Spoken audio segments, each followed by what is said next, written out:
Good morning, everybody. My name is Cornelia. Welcome to this webinar. I hope you can hear me fine. So today we will focus on the benefits of RNP delivery to improve knockout and knock-in CRISPR-Cas gene editing experiments.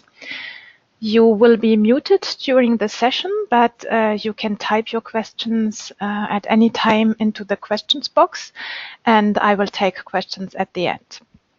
Also, if there are any technical problems or if you cannot hear me, just type it into the questions box, please. The session is also recorded, and the recording will be available after the webinar as well as the slides.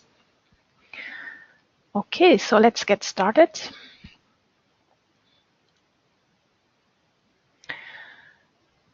So I will start with a very brief introduction about the CRISPR-Cas9 principle and the workflow, and then I would like to focus on the benefits of so-called ribonucleoprotein delivery or RNP delivery.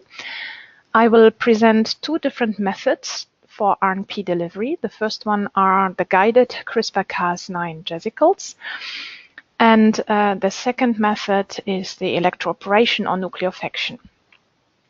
And then in the second part of this presentation, I would like to focus more on knock-in and talk about knocking in short versus longer sequences, and also the limitations that currently still exist for knock-in of long sequences. I will then talk about the benefits of single-stranded DNA donor templates for HDR in contrast to double-stranded DNA. I will briefly introduce our guided SNP screening kit and also talk about our guided long single-stranded production system that can be used to produce long single-stranded donors.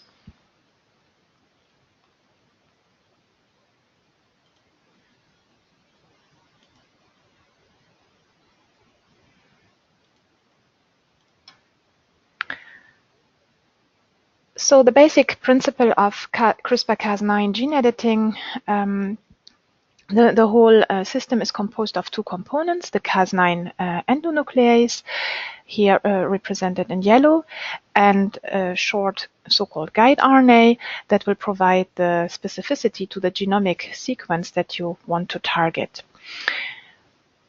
The genomic sequence also needs to have a so-called PAM sequence to be recognized by the complex, and following binding of the Cas9 guide RNA complex, a double-strand break will be inserted a few nucleotides upstream of the PAM sequence. And since double-strand breaks are very dangerous lesions for eukaryotic cells, the cells have developed very efficient repair pathways to get rid of the double-strand breaks. The pathway which is the most often used is the so-called non-homologous end joining pathway. It's very efficient and very flexible. So the cell uses it to get very quickly rid of the double-strand break. But it's also an error-prone pathway, meaning that the cell will insert some bases, some nucleotides insertions, or delete some bases, or will insert point mutations during the repair. And this can be exploited for CRISPR-Cas genome editing, because you can imagine if you insert a frame shift into one of the first exons of a gene, for example, this can lead to the knockout of the whole gene. The second repair pathway is the so-called homology-directed repair. This is a very precise repair, and you can use this pathway to generate knock-ins. To stimulate homology-directed repair, you also need to provide a so-called repair template or donor template or HDR template to the cells. And this template should contain everything you wish to insert into a specific site, as well as homology arms to the breaking points. So this is really the perfect repair, but it's less often used compared to the NHEJ pathway. HDR also works only in dividing cells, and it's a bit more tricky to generate knock-ins compared to knockouts, because the preferred pathway in most eukaryotic cells still remains the NHEJ pathway. This is the overview of a typical CRISPR-Cas gene editing workflow. Today, I will mainly focus on the delivery step and on also some steps where you can screen to check for gene editing and for the desired mutation. So the typical workflow usually starts with a design of guide RNA and also a screen to identify which guide RNA works most effectively. You will then need to deliver the Cas9 and the guide RNA to the cells, and you need to achieve very efficient delivery to get efficient editing. And what's also another important point is that the toxicity needs to be minimized, and of course there are some methods which will generate more off-target effects than others. So the method to choose also depends on your target cells. Following the delivery, the gene editing will occur, and there are methods for quick screening of cell populations prior to the next step, which is a quite time-consuming step. This is the single-cell cloning step, in which you will really isolate cell by cell and grow up clones derived from single cells. And you need to do this step because you cannot control which mutations you will get exactly downstream of the gene editing. So the NHEJ pathway will create a bunch of different mutations. So you need to separate cell by cell and grow up clones to really then identify the ones that carry the desired mutation. So let's start with the delivery step. There are many different methods to get the Cas9 and the guide RNA into cells. Of course, for easy to transfect cells, you can use plasmid transfection. AAV is quite popular for in vivo use. There are also lentiviral vectors that can be used to deliver. And more recently, very transient methods have been described to show several advantages over DNA delivery. So the delivery of the Cas9 mRNA or the protein directly together with synthetic guides or in vitro transcribed guide RNAs have been massively used. And this is called the ribonucleoprotein or RNP delivery. There are several publications showing the benefits of such RNP delivery. I would like just to show some results from this paper here from Kim and collaborators. So they have delivered the ribonucleoproteins using electroporation. And what they first show is that when assessing the presence of Cas9 here using Western blot, you can see that via RNP delivery, the protein is really present immediately after the delivery. But then it's also degraded very rapidly, and you can see here that after 24 hours, almost all the protein is gone. In contrast, when using plasmid delivery, you can see that there is a little time lapse to allow the transcription and translation of the protein, and the expression only starts after 12 hours. But then the protein will be present for several days in the cells. In terms of the onset of gene editing, this is shown here on the top panel by the lower band that appears here, indicating gene editing. You can also see that the gene editing starts earlier when using RNP delivery compared to plasmid delivery. And now the most important point is that this short burst of activity when using RNP delivery is thought to have the benefit of lower off-target effects compared to plasmid delivery. This is shown here for 3 different sites, the EMX1 site, the AAVS1 site, AS2, and AAVS1S3. So the authors targeted these 3 sites, and as you can see in the genome, there are also potential off-target sites called here OT4 or OFF1 or OFF1 and 2. And you can see that these sites only differ in a few bases from the original site. And when then comparing RNP delivery here in blue to plasmid delivery, you can see that the on-target efficiency is quite similar, but that the ratio on-off for the RNP delivery is much better compared to plasmid, meaning you will get less off-target effects when using RNP delivery compared to plasmid. So I would now like to show two different ways to deliver RNP complexes into the cells. The first technology is called CRISPR-Cas vesicles. This has been developed by Takara Bio. And such vesicles are cell-derived nanovesicles that will contain inside of the vesicle the Cas9 protein complex with the target-specific guide RNA. So these nanovesicles that you can see here again are made by a producer cell line after overexpression of a specific glycoprotein. The production of vesicles is very similar to lentiviral packaging, so you will also use HEC293 T cells to produce those vesicles. And the vesicles also contain a VSVG envelope, so they have very broad mammalian tropism. What Takara Bio offers is a complete system to produce your target-specific vesicles to deliver Cas9, the protein, together with a target-specific guide RNA. Vesicles are suitable to create knockouts, and when using vesicle delivery, you will have all the benefit of the RNP delivery, meaning that you will get reduced off-target effects compared to DNA delivery.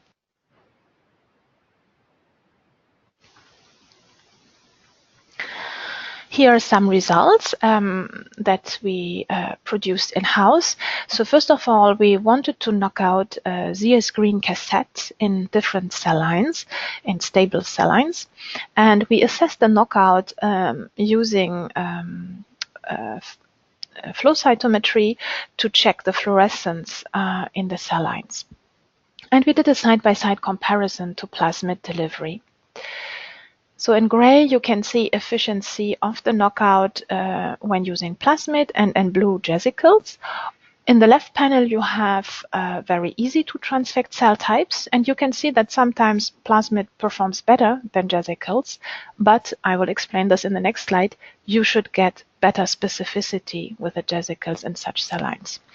And of course, the most interesting cell types are more those which are more difficult to transfect, for example, RPE, ROG, Jurkat, or HepG2 cells. And you can see here on the right panel that plasmid delivery is really very inefficient in these types. And you can still achieve quite correct editing efficiencies between 20 and 40% in such cells. Only KBM7 cells were very resistant to any type of gene editing. So this means vesicles are suitable for adherent but also suspension cells, like for example Raji or Jurkats. You can also use vesicles for a delivery to non-proliferating cells, for example primary cells, primary fibroblasts, or cells that don't divide anymore. We have done a lot of work in-house using human iPS cells, and there's no toxicity and no influence on the pluripotency when using human iPS cells. However, based on customer feedback, we also know that unfortunately the efficiency is low in primary T cells, primary B cells, or CD34 plus hematopoietic stem cells. So I would not recommend vesicles for these cell types, whereas it works well in cell lines derived from these cell types.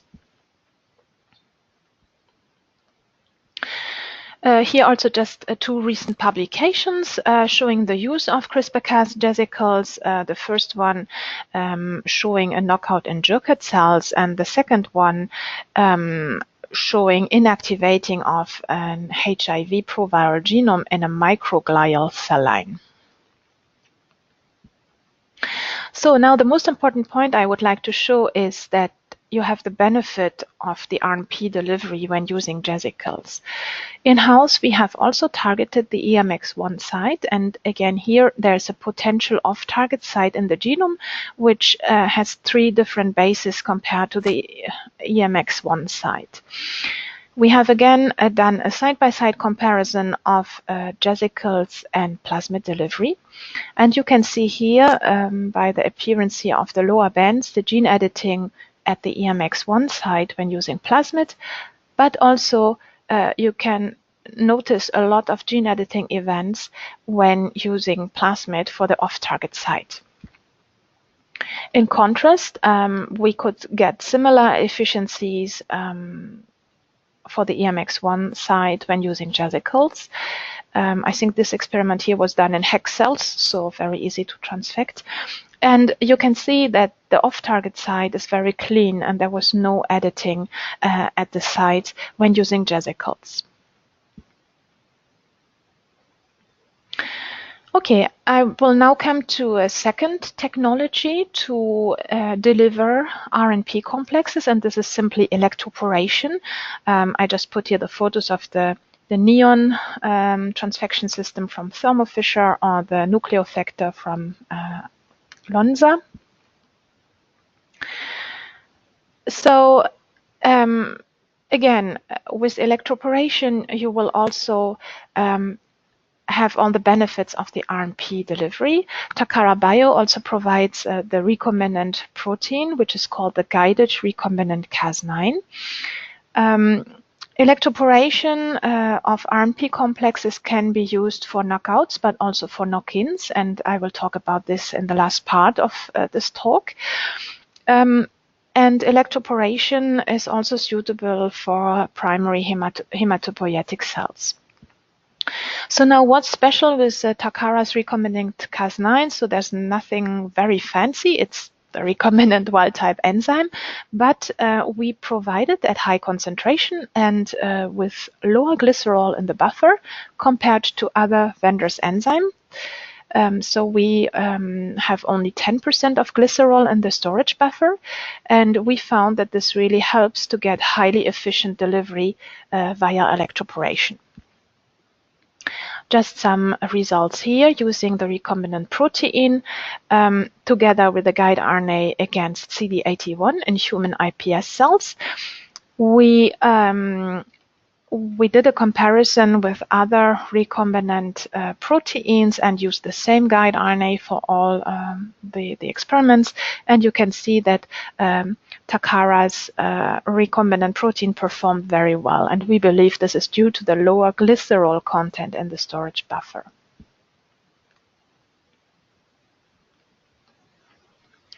As I said, electroporation is also suitable for knock-ins, and I would like to spend the last 15 minutes to talk about knock-in.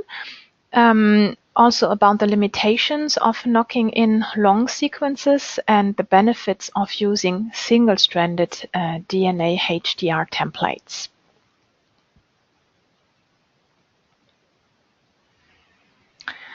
As I explained at the beginning, when you are doing knockouts, you only need 2 components, the Cas9 and the guide RNA, but for knock-in, a third component, the so-called repair template or donor template or HDR template is also needed. And there are several methods to produce such templates. So you can use a double-stranded DNA PCR product, or for very long sequences, plasmids. Some people also use AAV, which is a single-stranded DNA virus. And today I would like to focus on the benefits of using either short single-stranded oligos, so-called SSODN, for single-stranded oligodesoxynucleotides. And I would like to show you a new method that Takara Bio developed, which is called the guided long single-stranded DNA production system that can be used to produce donors up to 5 kb, single-stranded DNA donors.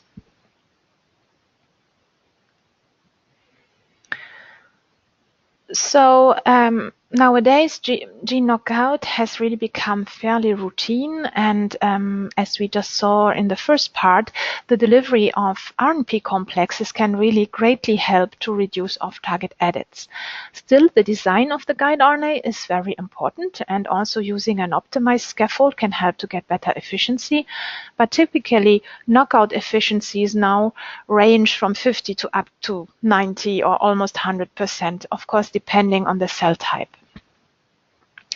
Knock-in of SNPs, for example, using short oligos below 200 nucleotides is also straightforward, and typical knock-in efficiencies range from 5 to up to 40%, depending on the cell type. But knocking in of long sequences is still not so easy, and typically knock-in efficiencies are below 10%. And as I also said at the beginning, the NHEJ pathway is still the preferred repair pathway, so it's not so easy to get HDR of a long sequence. It has also been shown that double-stranded HDR templates can be toxic and often integrate randomly, and there is a lack of an easy method to produce long single-stranded DNA donors. But let's start with the knock-in of small sequences using these synthetic single-stranded oligos and electroporation of the RNP complex.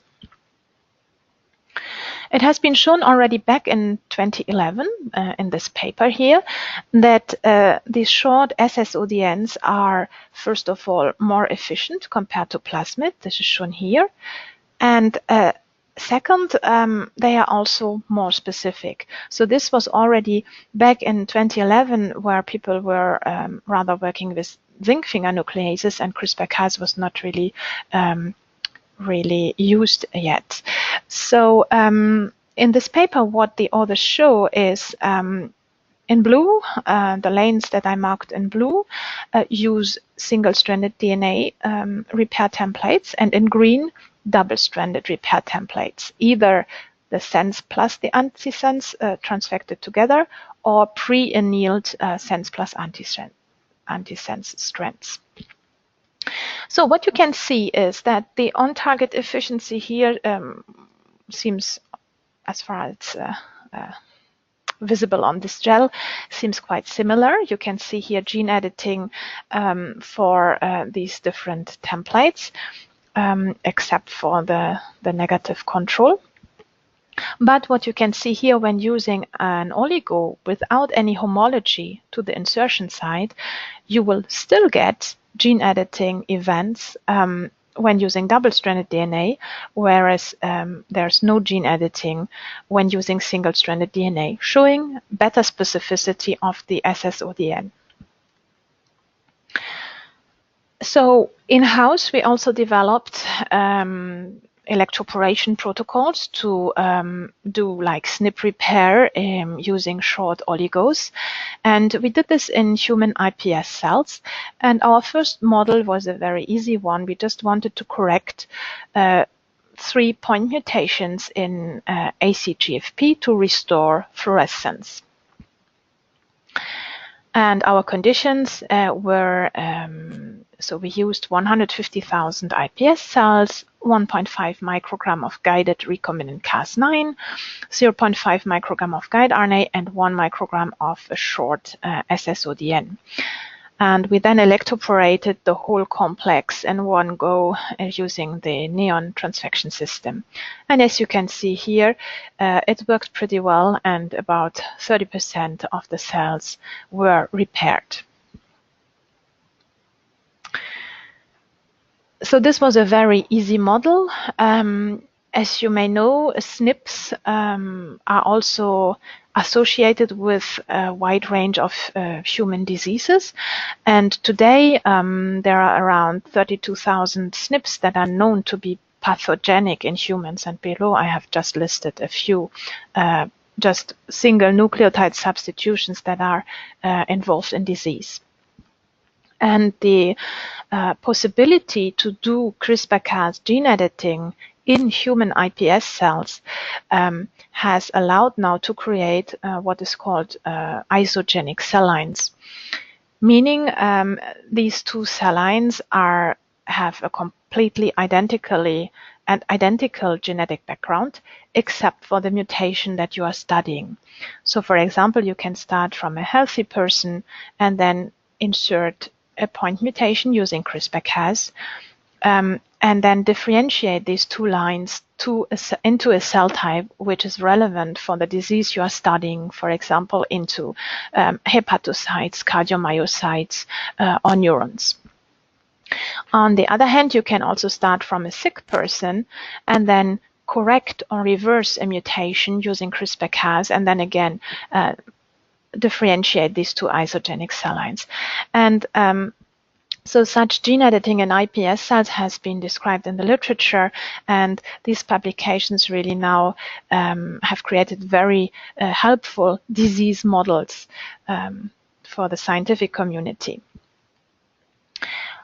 So in-house, we also wanted to insert SNPs involved in tyrosinemia, and we did this in human iPS cells.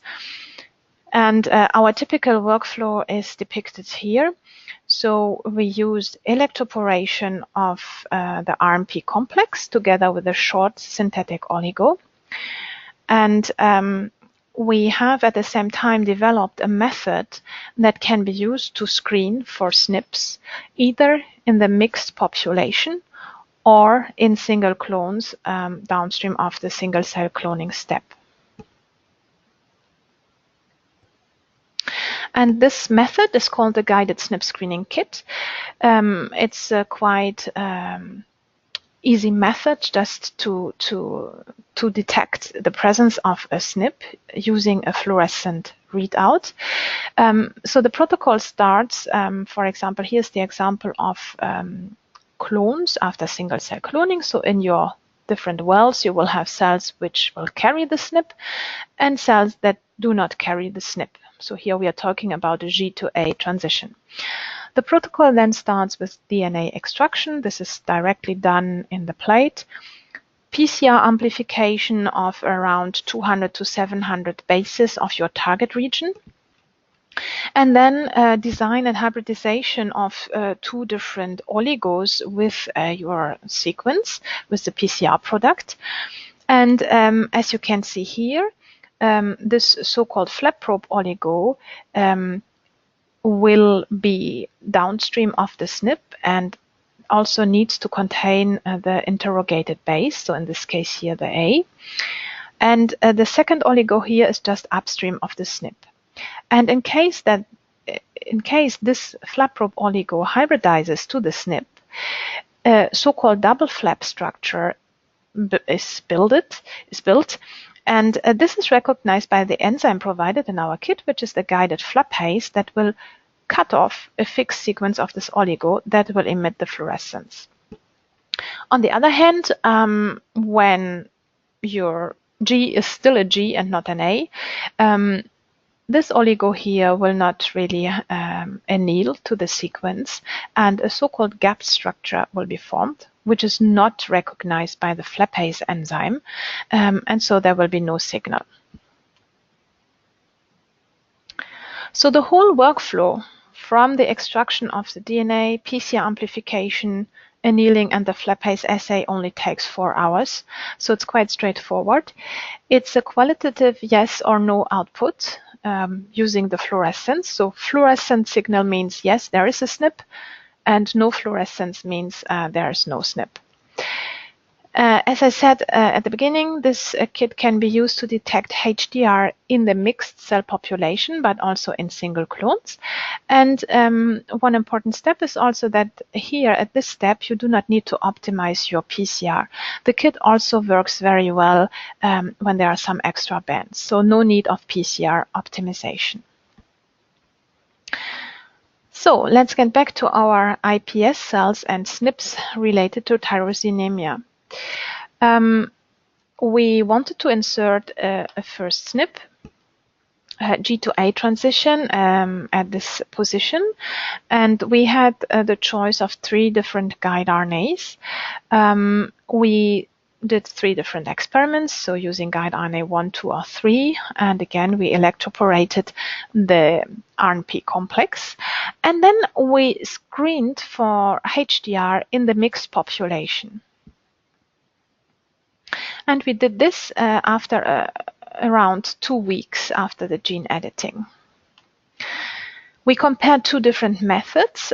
So we first used RFLP analysis, which means restriction fragment length polymorphism. And as you can see here, so the mutation creates a PVU2 restriction site. As you can see here, only the guide RNA 3 gave a positive signal here on the gel. And we confirmed this result with the guided SNP screening kit. And you can see again also only the guide RNA3 gave a positive result. And the readout is also a bit easier than looking here on the gel to see, okay, is there a faint band or not? So I think it's a bit clearer result too. Okay, we then chose the cells that had been treated with the guide RNA number 3, and we went through the single cell cloning step using limiting dilutions. We expanded the plates to have duplicates, and then 40 days after the gene editing, we screened again the clones using the SNP screening kit. So what you can see here is the fluorescent signal, so in blue, and everything above the red threshold has been considered as positive signal. The outcome was that 19 to 24% of the clonal cell lines gave a positive signal. And in gray, you can also see here that we confirmed these SNPs using single sequencing. And you can see that there were homozygous as well as heterozygous clones in the population. The asterisk is just, this was here not a real clone. When using limiting dilution, it sometimes happens that you have 2 cells in one well. So we discarded these clones from the analysis. Okay, so as we saw, knocking in these small SNPs using ssODN was quite successful with up to 30% of efficiency in human iPS cells. But what about knocking in longer sequences? So you first need to make a choice regarding the repair template. So of course you can use PCR products or plasmids, which are very easy and inexpensive to create. But, and I will show some data about this, double-stranded DNA is often toxic when delivered, and PCR products and plasmids can integrate randomly into the target cell's genome. Now, the results I showed with the ssODN are quite promising. Those are far less toxic, more specific, and as we saw, very efficient for SNP repair. But currently, the synthetic oligos you can buy are limited to around 2 kb, and they also become very expensive when it comes to longer synthesis. And that's why Takara Bio has developed the guided long single-stranded DNA production system, which is a bit a do-it-yourself kit to produce single-stranded repair templates up to 5 kb. And you can then combine the single-stranded donor directly with the recombinant Cas9 protein and the guide RNA for electroporation in one step. And I would like to show some data showing that repair templates produced in this way are superior to double-stranded repair templates, and they show lower toxicity and much better specificity, so no random integration and no background expression. But first of all, I would like to show you the principle of this kit. So to produce your single-stranded DNA templates, you will start from a plasmid, for example, that should contain the sequence you would like to insert into the genome. plus homology arms. We recommend homology arms between 300 to 600 base pairs. You then need to design primers, and you will do a PCR. And one important point is that one of the primers needs to be phosphorylated. So we recommend to produce always the sense and the antisense strand, because sometimes one works better than the other. That's why you see here two different PCR reactions. So then the enzyme provided in our kit, the strandase mix A, will specifically recognize the phosphorylated end of your PCR product and will start digesting this strand. And then you will add a second enzyme, which is the strandase mix B, to finish digesting the strand. And then you just need to use some cleanup columns to get your single-stranded DNA template ready to use. Here are just some results showing that you can produce ssDNA up to 5 kb. For each reaction, you can obtain around 2 to 4 microgram of each strand, so sense plus antisense, which is sufficient for several electroporations. Just one important point, you can see here the double-stranded PCR product and then the single-stranded repair template. Really, a single band should be visible here. If it's a double band or smear, this is not a good sign. And what we have seen is that when shifting the primer position of one of the primers by one nucleotide, this greatly helps to get really a clear band. So now what about the toxicity?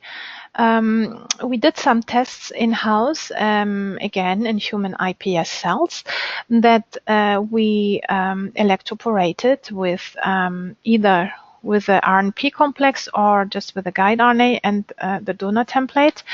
And we used a 1.5 kb single-stranded or double-stranded donor template. And as you can see here, the double-stranded DNA showed much higher toxicity compared to a single-stranded HDR template. This result has also been confirmed by a group which was one of the beta testers of our kit. So it's the Alexander Martian's lab in the US. And they recently published this very nice paper in Nature, and they did genome editing in primary T cells and primary human T cells.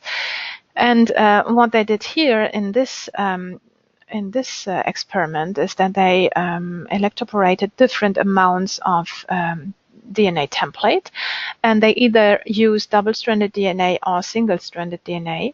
And what you can see here, for example, for 6 microgram, all the cells died when using the double-stranded DNA, whereas the single-stranded DNA was clearly less toxic. Of course, there's still some toxicity when using higher amounts, but it's not comparable to double-stranded DNA. And maybe the most important result also here is regarding the specificity. So again, the authors compared double-stranded and single-stranded DNA repair templates. And what they found out is that the on-target efficiency here was very similar for the double-stranded and the single-stranded repair templates, whereas the non-specific integrations could be reduced by 100-fold when using single-stranded, long single-stranded DNA donors. So to summarize, today we saw 2 different technologies to deliver RNP complexes. So the first technology are the CRISPR-Cas vesicles, and the second technology is electroporation of RNP complexes. And the major advantage of this method is that when you deliver the Cas9 protein, there will be no Cas9 coding sequence present, so there is no chance for genomic integration and no persistent nuclease overexpression. And this will give better specificity and reduced off-target effects. We then saw that double-stranded HDR templates can result in random integration and background expression, whereas single-stranded HDR templates integrate with very high specificity. Double-stranded HDR templates can cause a cellular toxicity, whereas single-stranded DNA templates do not. And I hope I could show you that the guided SNP screening kit is a fast method for SNP detection, either in the mixed population or in clones derived from single cells. And finally, the guided long single-stranded production system is a simple method to produce single-stranded DNA repair templates up to 5 kb. And that's good science. So thank you very much for attending. I will now check if there are questions. Give me just 1 second.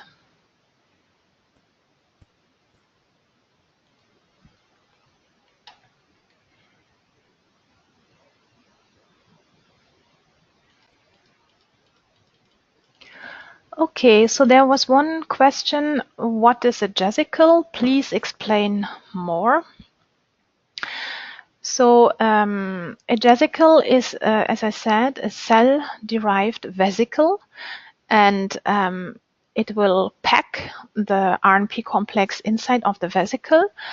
And the outside of the vesicle is a bit similar like a lentivirus because it has a VSVG envelope.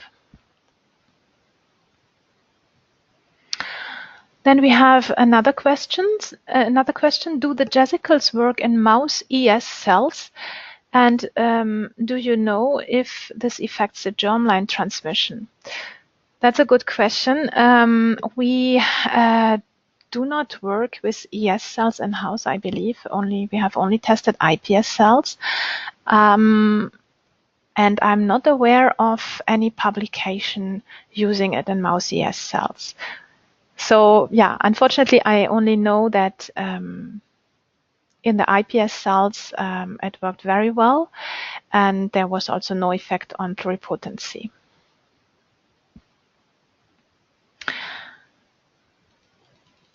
Okay, another question is, why are jasicles not working on KBM7 cells?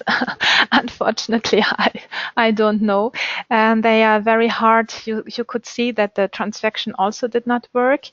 If jasicles do not work, I believe that maybe lentivirus with VSVG envelope is also not very efficient.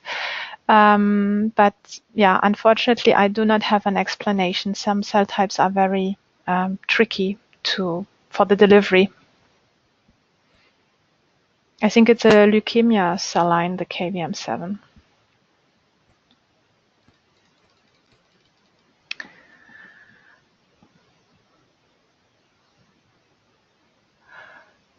Okay, then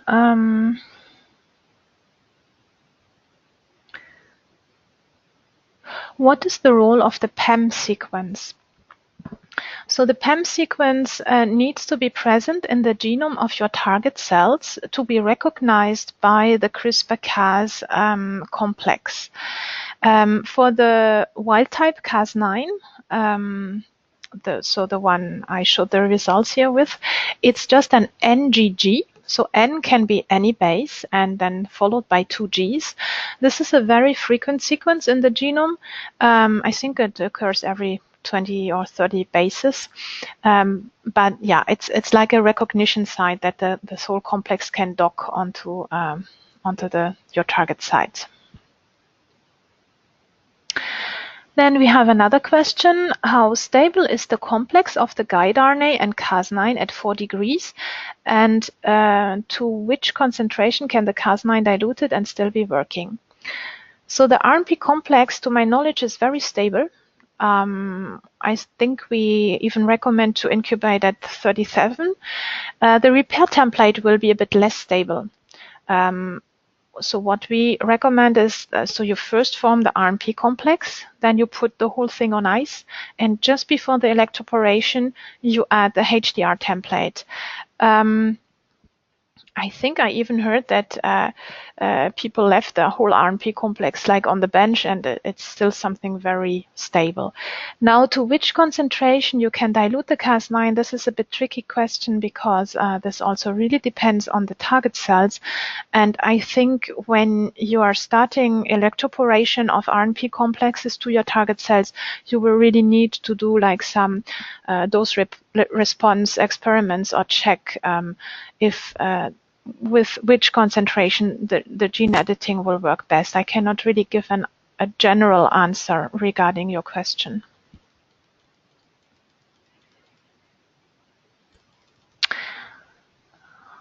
Then another question, do you need to get specific primers for the single-stranded DNA production, or can plasmid-specific primers be used? I'm not sure if I really get your question, if I really understood what you mean. So what you need to do is still, since one of the primers needs to carry the phosphorylation, the modification, you cannot just use existing primers you maybe already have in the lab. And then I believe everything you will amplify will then be inserted. So maybe if you don't want to add any plasmid bases into your knock-in, I would, of course you can use a plasmid to amplify your insert, but I'm not sure. Maybe I will get back by email to you, because I am not completely, it's not completely clear to me what you meant with these primers. Okay, then let me check.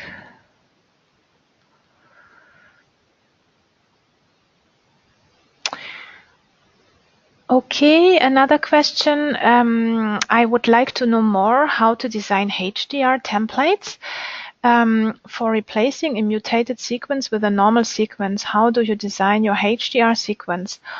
Obviously, we shouldn't have PAM sequence in ssDNA.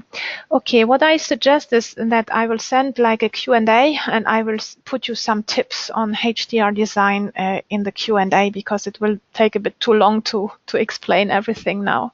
I will put this in the questions and answers.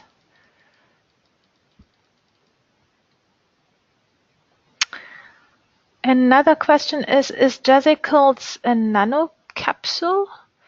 It's a nanovesicle, so I'm not so sure what's a nanocapsule. It's a vesicle, cell-derived vesicle, so it will bud from the cellular membrane of the producer cells.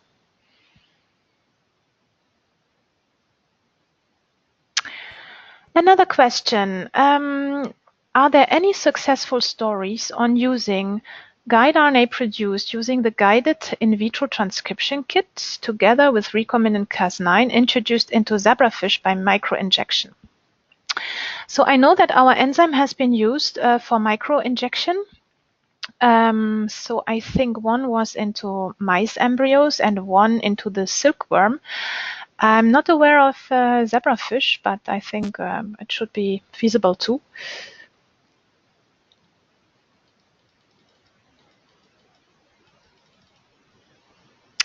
Another question, when using RNP electroporation for T cells, what is the percentage of viable T cells? So here I would refer to the paper I showed, this Nature paper I showed at the end from the Alexandra Martian's lab, because they did a really extensive study of how much Cas9 they put, how much repair template, and they really defined also how much viable primary T cells they had at the end. It's a quite complete paper. Another question, I have difficulties producing guide RNAs in the lab. The guide RNA produced in the lab seems to be inefficient. What can be the reason? This is also a bit difficult to tell you right now. What's also a good point is to screen your guide RNAs in vitro prior to the delivery to already check if they could be efficient or not. I would recommend like an in vitro screening.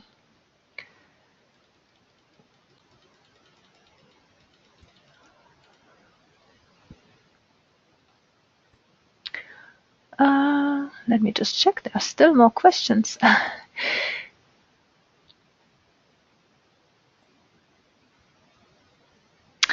Okay, the question is, so how for the single-stranded DNA it remains like a single strand?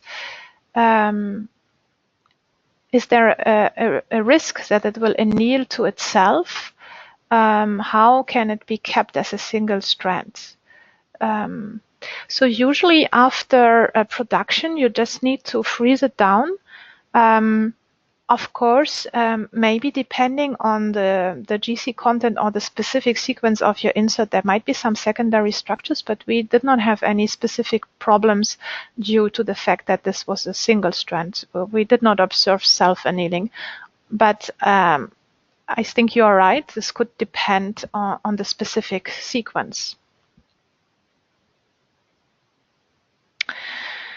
Okay.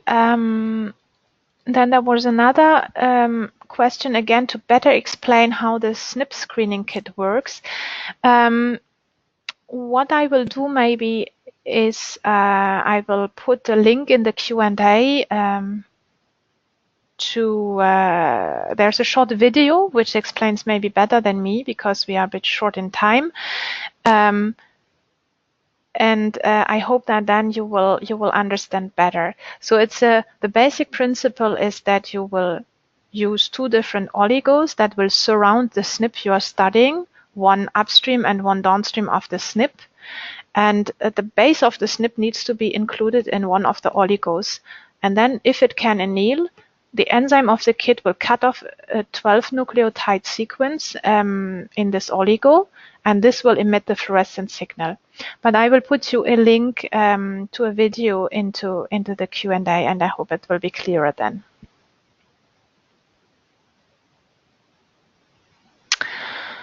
Another question, are vesicles better when we have more than 2 alleles for knockout of the desired gene? I think it's always more difficult to knock out more alleles. So when you have polyploid cell types, because you will get maybe in some clones only one allele knocked out and not all. I would not say that then vesicles will perform better than other methods. You will have with the vesicles a better specificity in general, but it might not have a better efficiency compared to a plasmid or a virus. It's always more difficult to knock out a lot of different alleles.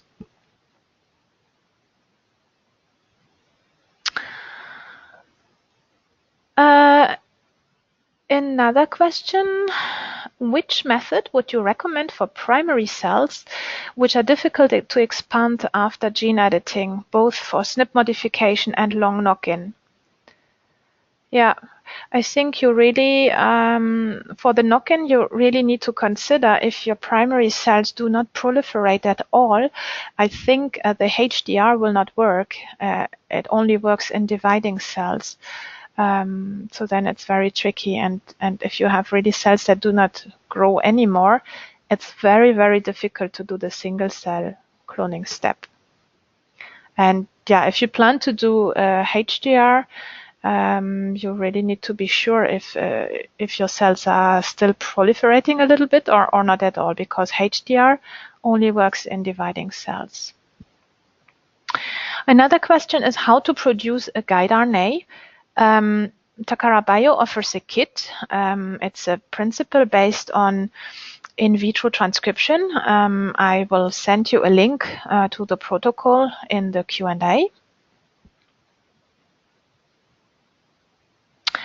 Another question is, how can we edit the two alleles of a gene, and how are we sure that the two alleles of the gene are edited?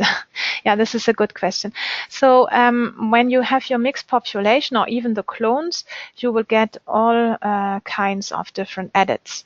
So you can get, for example, one insertion on one allele, one deletion at another allele, or one point mutation at one. For example, if you want to be sure if it's a homozygous or heterozygous, at the end you will need to sequence your clone to check. You can also use the SNP screening kit, and you can see you can design two probes, one for example, can see if you want, if it's homozygous or heterozygous. If you have an A to G transition, you can design one probe for a A, one probe for a G, and then you can do two different flap assays. And if you get a positive result for both, it's heterozygous. And if you get only a positive result for the A or the G, you know that it's homozygous clone. Another question, can the SNP screening kit only be used for SNPs? The current version, yes.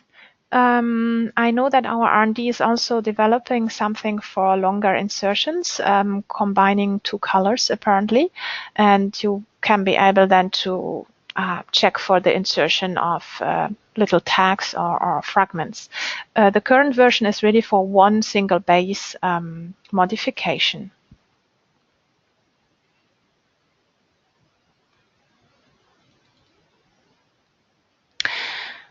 Okay, so I would say let's stop here because there were a lot of questions and I don't want to take more of your time. I will prepare a Q&A because there were really a lot of questions, and the recording will also be available. So have a very nice day and thank you very much again. Bye-bye.